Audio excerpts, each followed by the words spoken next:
a Carl Walker-Peters to West Ham. Old Fabrizio Romano has given it the here we go. So, I mean, that's as good as a rubber stamp as you're going to get. That escalated quickly, didn't it? That moved really, really quickly.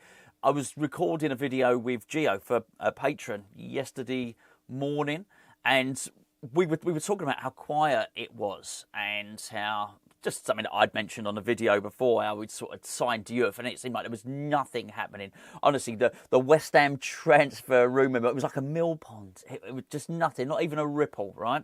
There were the rumours that we spoke about before, but you didn't really think anything was meaty. You didn't think anything was particularly believable. And Gio actually did say to me, it does make me wonder. He said, I don't think we've stopped. I'm sure we will be doing something in the background. And it said it makes him wonder if something is happening in the background. Well, of course it was. And what happened was, well, we dealt with it in yesterday's video. You'll already know by now if you haven't watched yesterday's video. He tried to stall on the Besiktas deal. Now, there's a bit more meat on the bone now, which is Besiktas then pulled out. And basically, you can understand that they jumped before they were pushed. Really, they basically ended it with a misses before they were dumped. That's what they did, because by that time Walker-Peters had decided to come to West Ham. Now, thanks for all your comments in yesterday's video. I'm very much aware of the comments. Some people think it's a good signing. Some people are concerned because they think it's a Sully. Should we call it a Sully special? Which I totally understand. I mean, he's got form for this sort of stuff, and you know, I hoped he wouldn't get overly involved. He may well have done. I'm not so naive to think he hasn't done.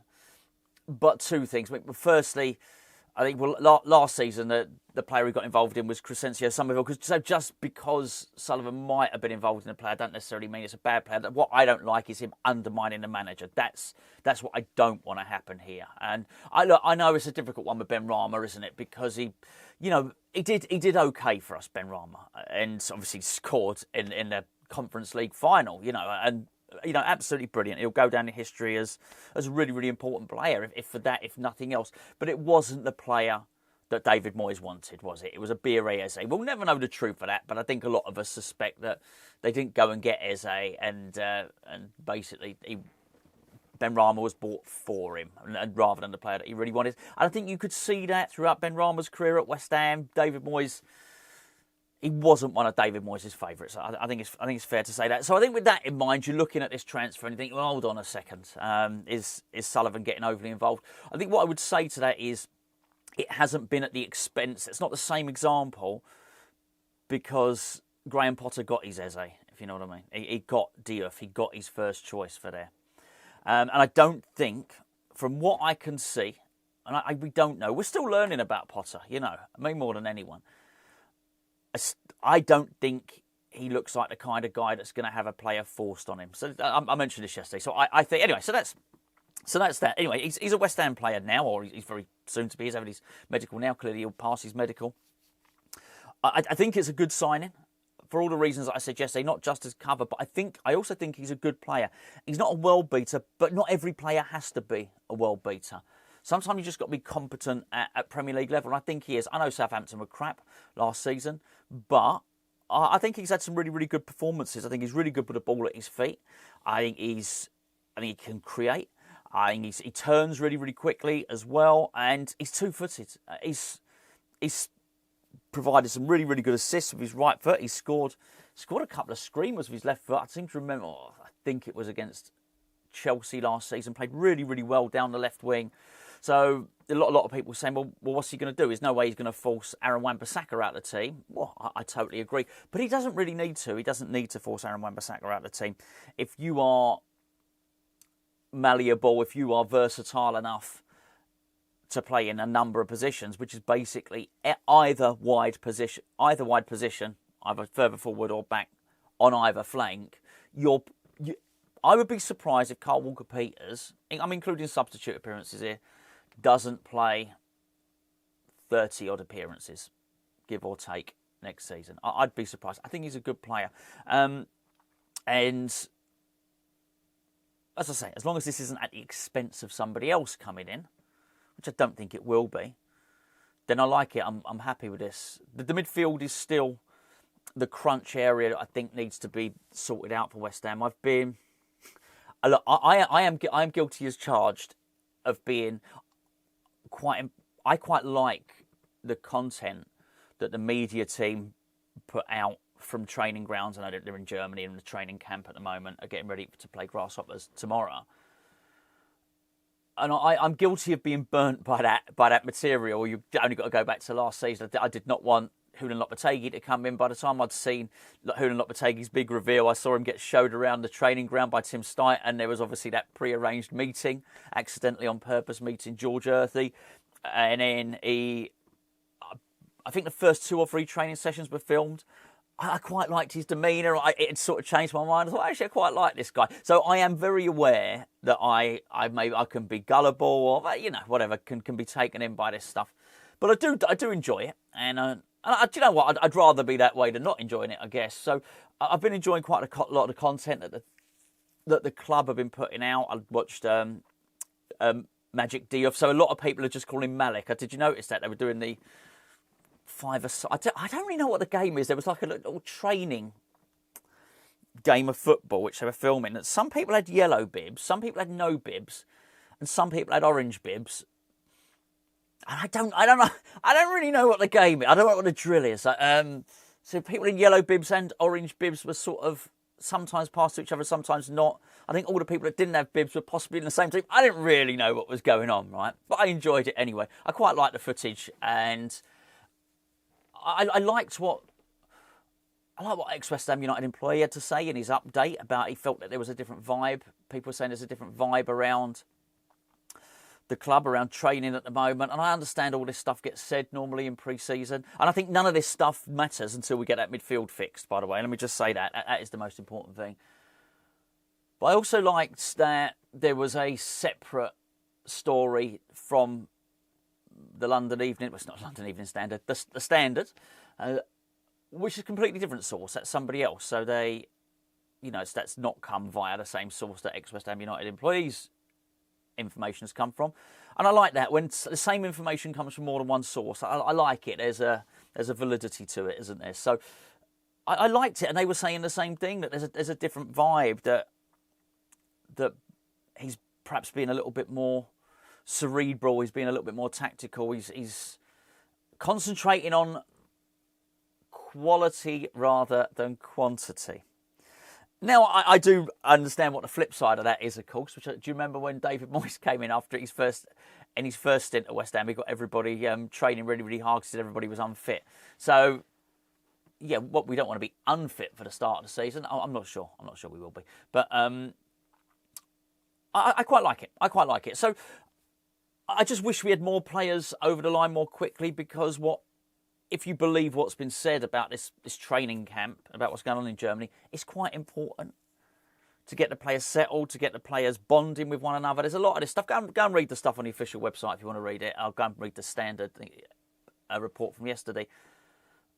Well, surely you want as many players involved in that as possible. And it was Potter himself who said it was important for his new players to be involved in pre-season. Now, I do understand all of pre-season is just not in Germany. We're going to America for the Premier League series, I think it's called.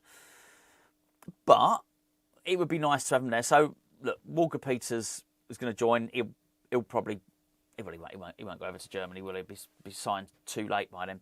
And it's a little bit of a shame that Edson Alvarez is being rested, and he deserves a holiday. He played in the Gold Cup, didn't he? But it's a little bit of a shame he's not there, but I understand why he can't be. I still think there's a possibility. He's likely to be sold, but if he's not, I still think there's a possibility that he's got a role to play next season, an important part to play.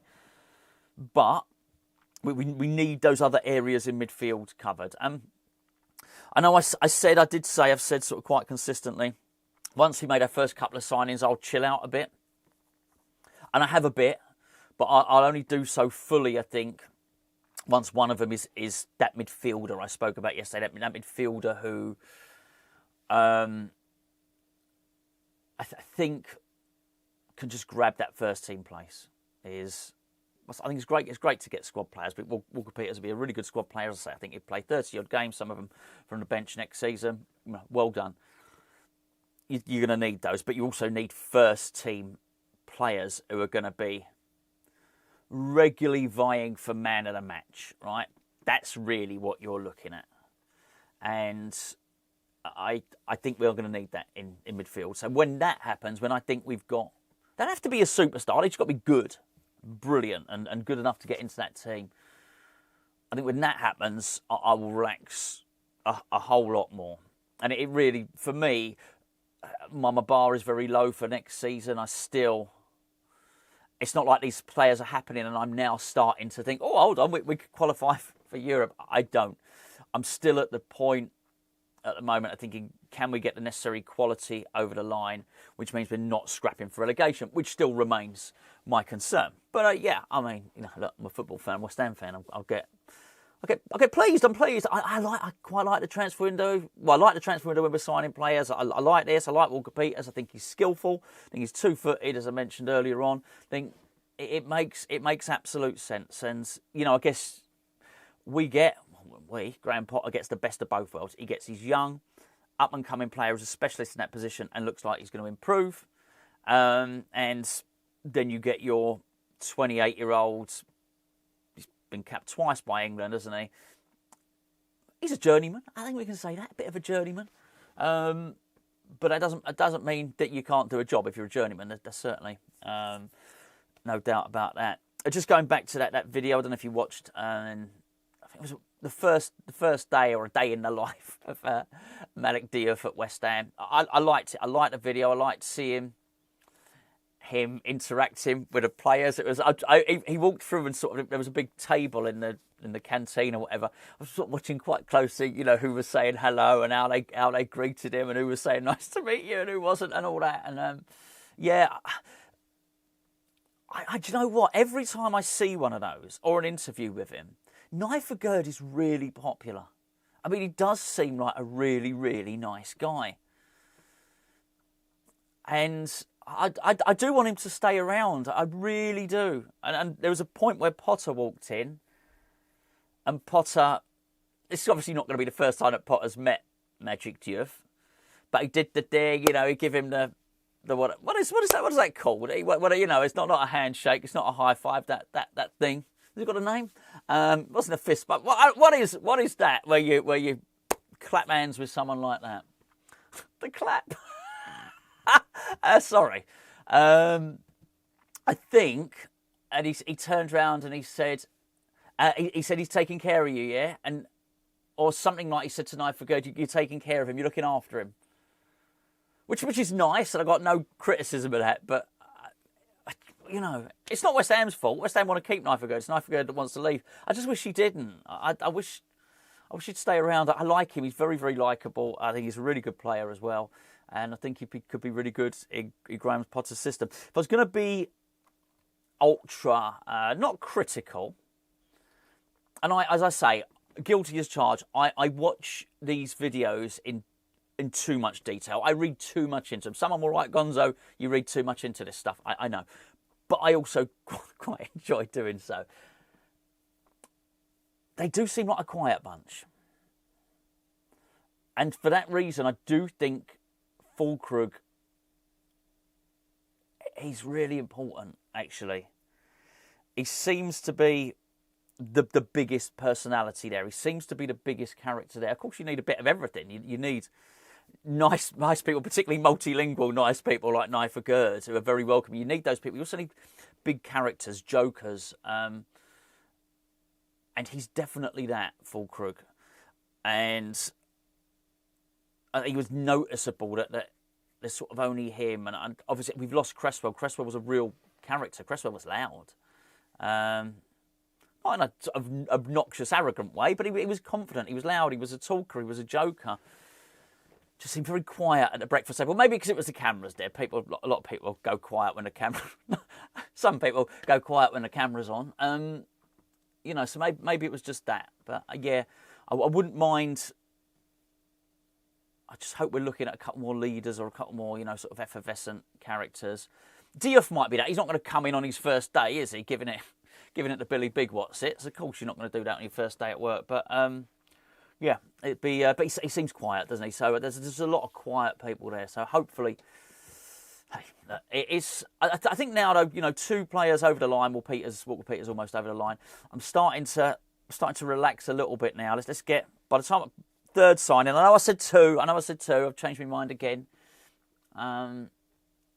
But yeah, not without good reason. The midfield needs sorting. So yeah, once we do that, I'll get a little bit more confidence. We've got the friendly tomorrow, so I'll do some sort of video on that. I don't know yet. Sorry, I couldn't tell you. Maybe you'll know better than me. If anyone finds out, maybe you could post it in the chat for other people to read. If I find out, I'll certainly post it in the chat. I don't know, are the club going to be doing it on a YouTube channel or something like that? We got a watch along on Hammers Chat. If you want to go and join, I think Frankie's doing a watch along over on Hammers Chat tomorrow.